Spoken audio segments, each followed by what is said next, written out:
everyone, so I'm going to be doing a video today on Pope Francis. I want to also tie in Mother Teresa because I feel like they're in the same category and I have some things to say about her as well. So this is also going to be a little bit different than how I have the description below where I'm talking as if I'm doing a reading for Pope Francis. I feel like there's a lot of information that I want to get across to you guys that I've been picking up on since I've turned the camera on. So within these few seconds. And so I like to talk first about my bias towards the people that I'm doing a reading on so that you kind of understand where I'm coming from and what information I know about these people. So as far as Pope Francis goes, I am a big fan of Pope Francis, and I understand that there are controversies tied to him and the Catholic Church. However, I can't specifically tell you what those are. I'm sure that I've read them whenever they would have come up, but it's not something that I remember. I do recall when he was first initiated into becoming the Pope, I was very excited. Energetically, I do feel very positively towards this particular man. However, I do feel that there are some key issues that are going on within the Catholic Church and within his reign. I don't know what you would particularly call this situation, whatever you call it, like with being a pope.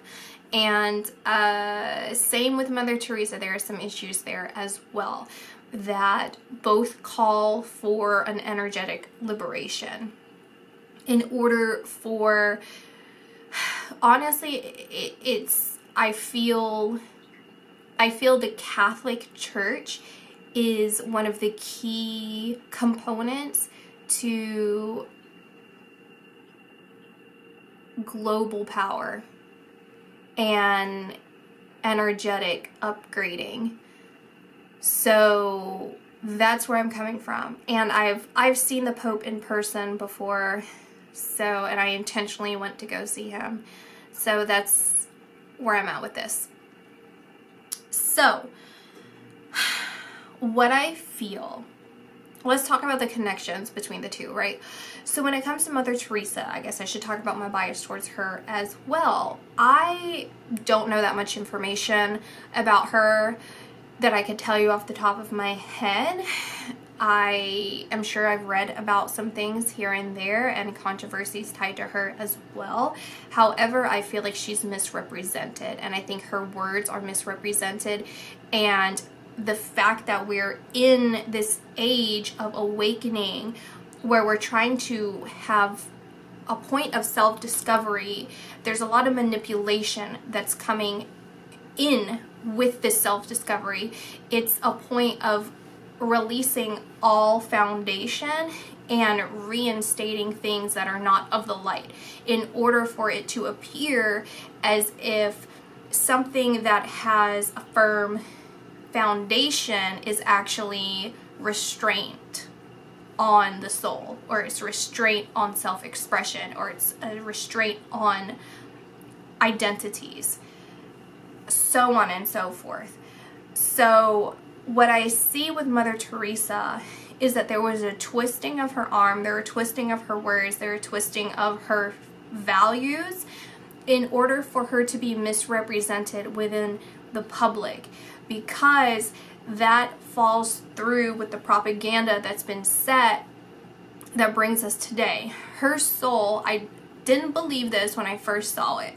Energetically, I saw this a while back, and it's hard for me to process and understand because it was something that I didn't necessarily believe in because of the fact that I'd never actually seen it before, where her soul seems to be imprisoned.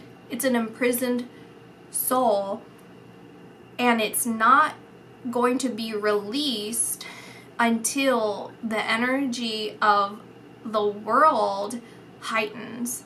So until her words are vindicated and her beliefs are vindicated, her reputation vindicated, her soul is, I don't know if it's necessarily a self-imprisonment, like she's a martyr, or if it's done because of the fact that things were happening behind the scenes with world leaders that somehow energetically vacuumed her soul into some sort of dark prison. By dark, it feels very flat. Energetically, it's extremely flat. And it feels as if she's there willingly because it's the right thing to do. It's a continuation of service to the people and an ultimate understanding that she feels that she's doing the right thing. So essentially it's not that she hasn't evolved past her life as Mother Teresa, because we are not just this one reality, and even when we reincarnate, that is not putting us in limbo until we come back. We are ever present and ever existing. It's her identity and this like tag on the world that is kept there. So it's like a piece of her that is kept there in order for these broken pieces of us that exist here in the human experience to rise in order to basically meet her where she's at. And from there, that's like the key component, like knowing that we are rising is when we come to terms with the realities of her words. And again, I know there's a lot of controversy, even within the psychic community, a lot of controversy against her. So what I'm saying, I don't believe I'm aware of anyone who would agree with me. I'm not privy to that because I haven't been looking for that. I just know that people around me have choice words about her, and it's never been in detail. It's just kind of in the passing of saying things. But this is what I pick up, and this is what I believe. And the same thing with the Pope.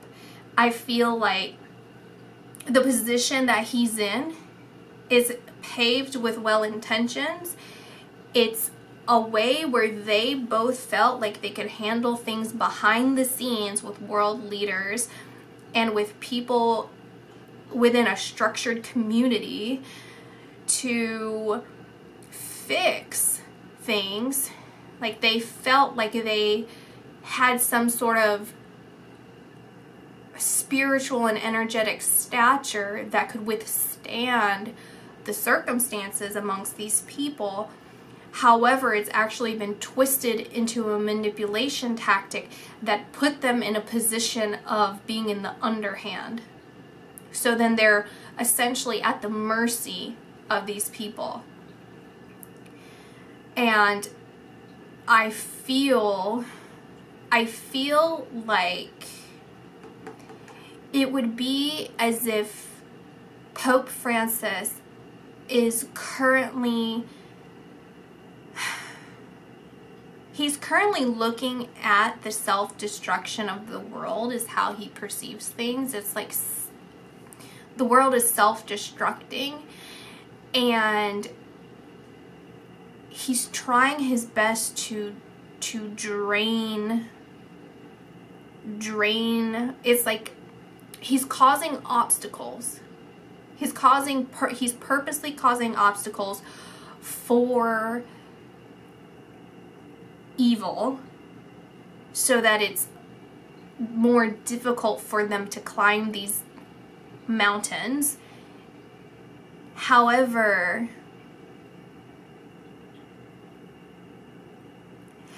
they're still finding a way. Like if the mountains were built, like he built the mountains, and then rain created a river, so evil is using a boat in order to navigate between the mountains. Like, they found a different way, and now they have an army of people to go with them through the mountains. So he's trying to drain the mountains in order for it to create a secondary obstacle. And so he's maintaining his faith, he's maintaining his values, he's maintaining his stance, he's maintaining his spirituality. However, that vacuum is happening with him as well, somehow. Not as easily, he's not as easily, like, his arm's not easily as twisted as it was Mother Teresa, which I don't necessarily feel hers was. I feel like she just, I'm not getting the whole story on that.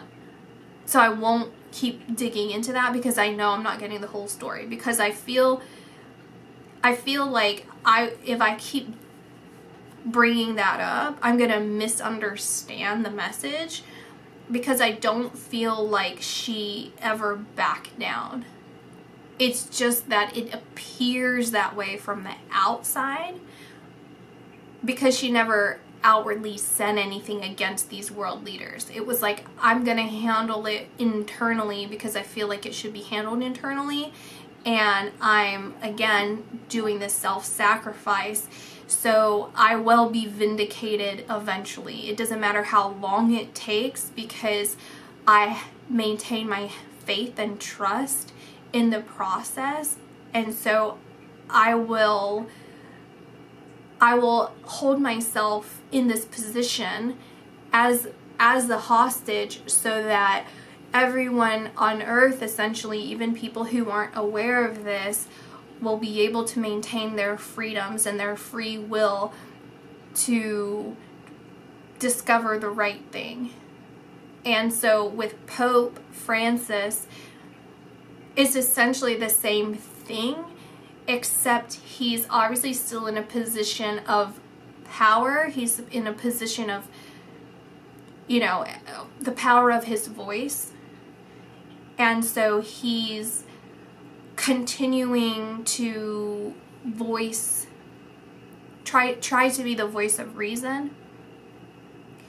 And also in some ways explaining to the public, which I haven't listened to his speeches or anything, so I don't know what he has been saying or has said in the past however many years.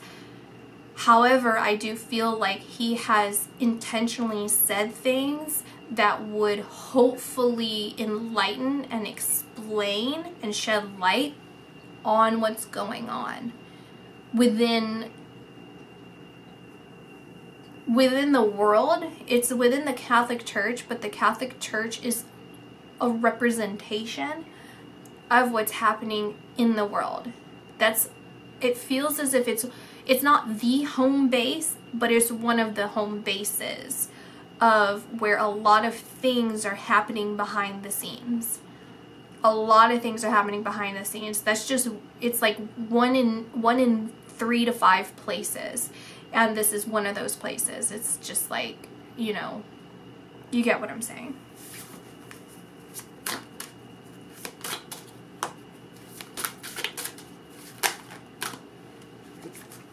So I feel like he does have, it's not necessarily regrets in the sense that he felt he did anything intentionally wrong.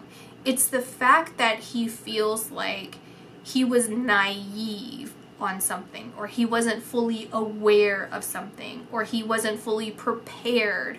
But when he falls back on those thoughts of not being prepared, he has that faith and reassurance that every circumstance that happens, I am fully prepared to stand up for, and I'm standing up against. So with this, it does feel as if there is a miracle out of what is perceived to be mistakes. It feels like what he's doing is he's trying to, it would be as if he had an orange tree and he was picking the orange off the oranges off of the tree, and someone came along and said, I will give you $5 per orange if you just pick them all off for me.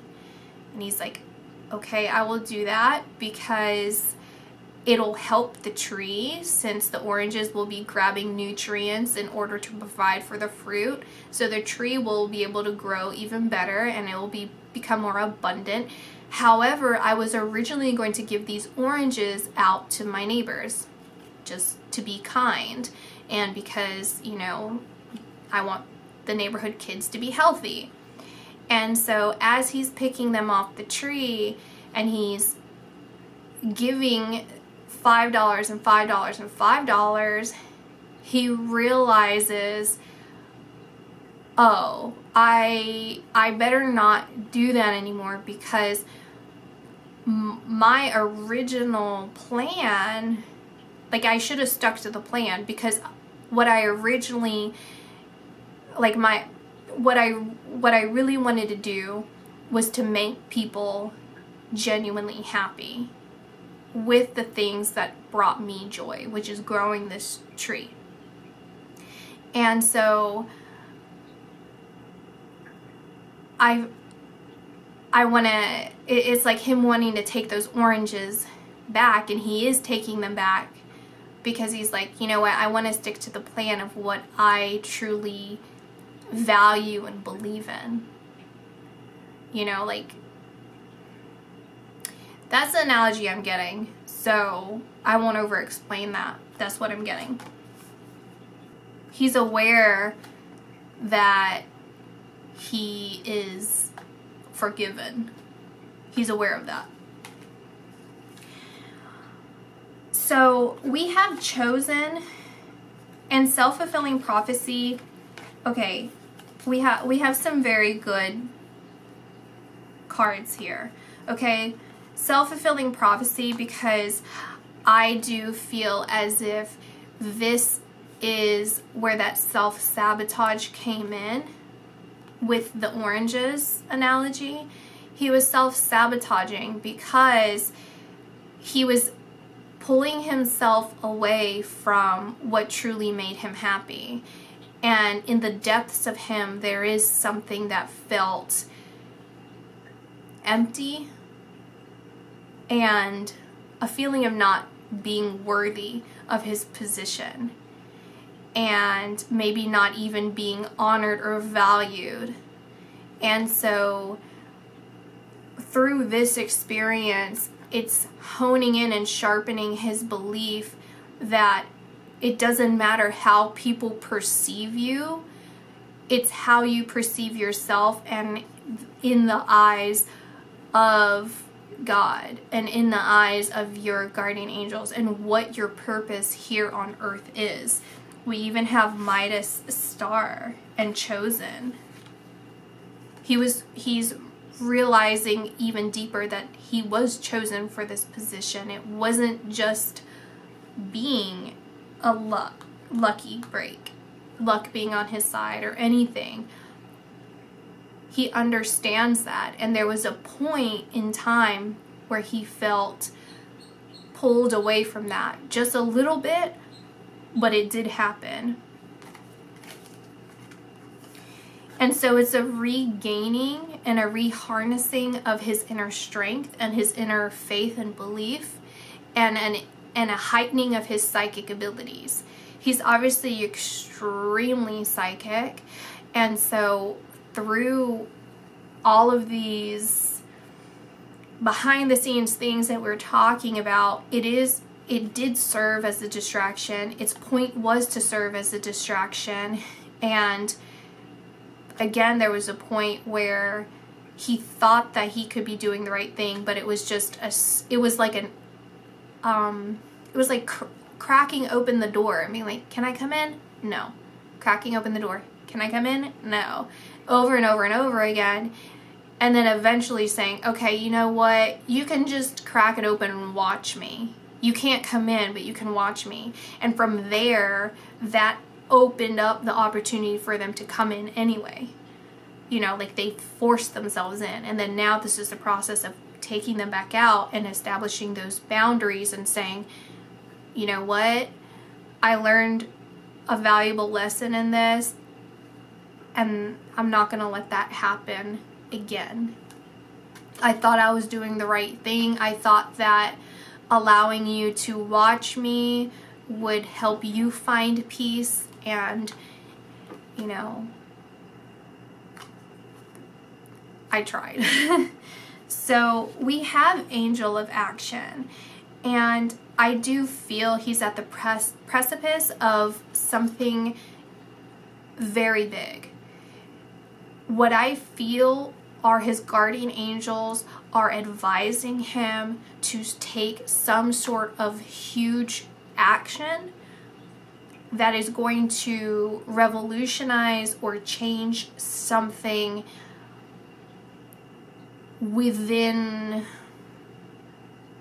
I don't know where, but it feels very big. It feels like a really big deal.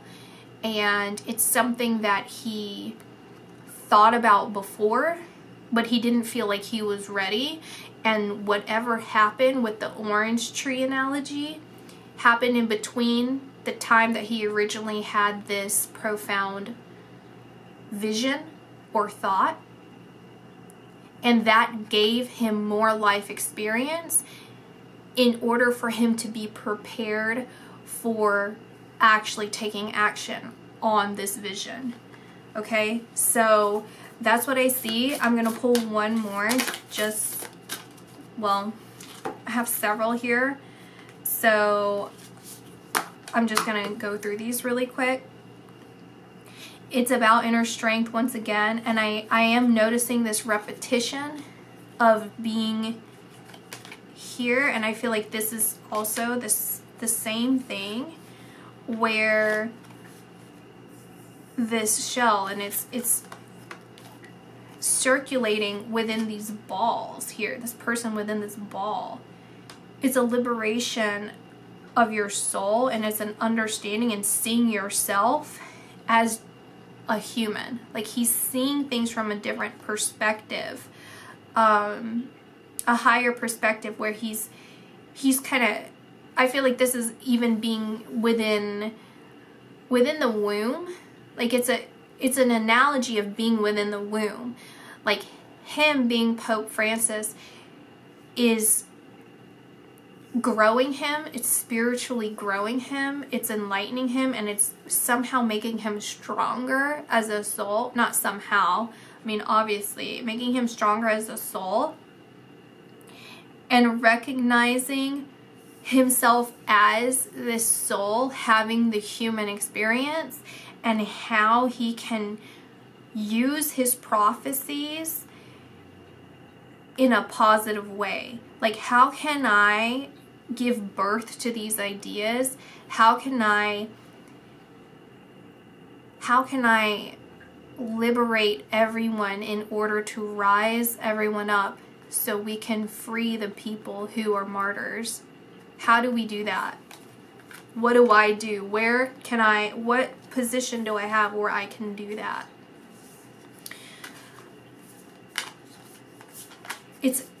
It's forgiving himself.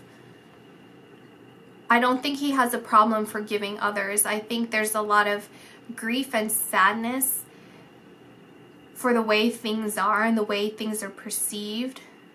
Not just of him, just in general, how people perceive things and perceive themselves and how they conduct themselves. There's grief and sadness when it comes to that. I don't feel there's any anger or harboring resentment when it comes to seeing how people can hurt others or even hurt him. He just feels like he wishes he could do more.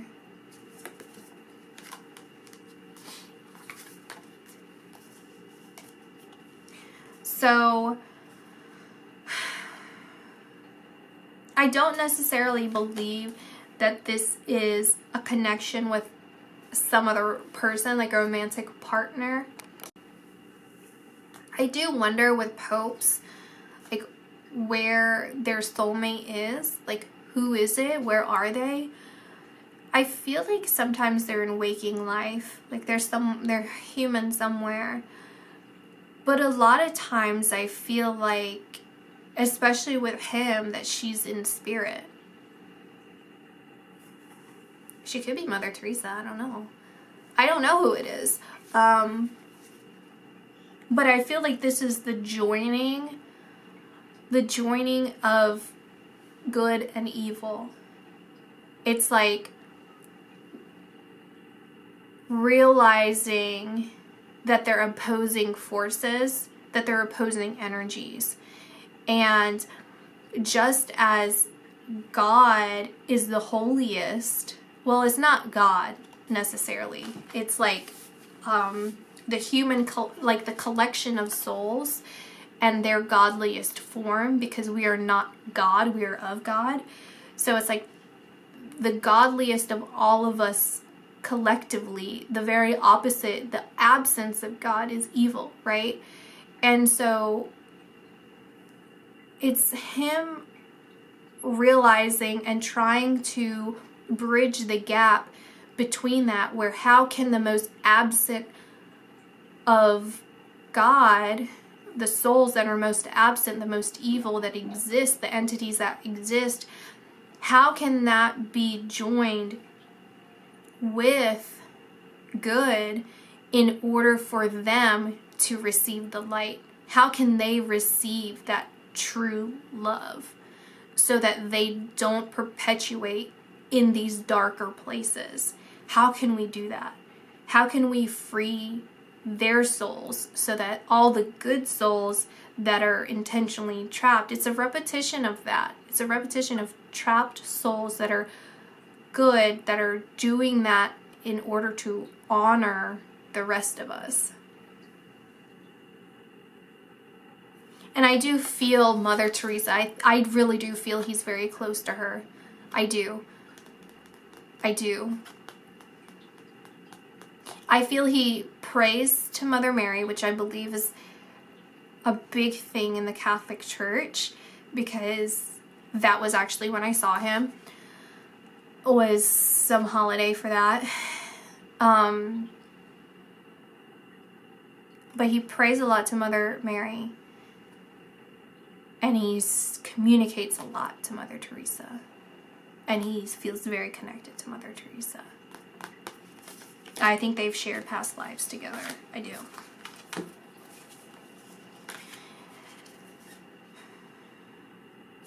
I feel like this is another indication of action. And there's even that boat that I've talked about where he's trying to drain.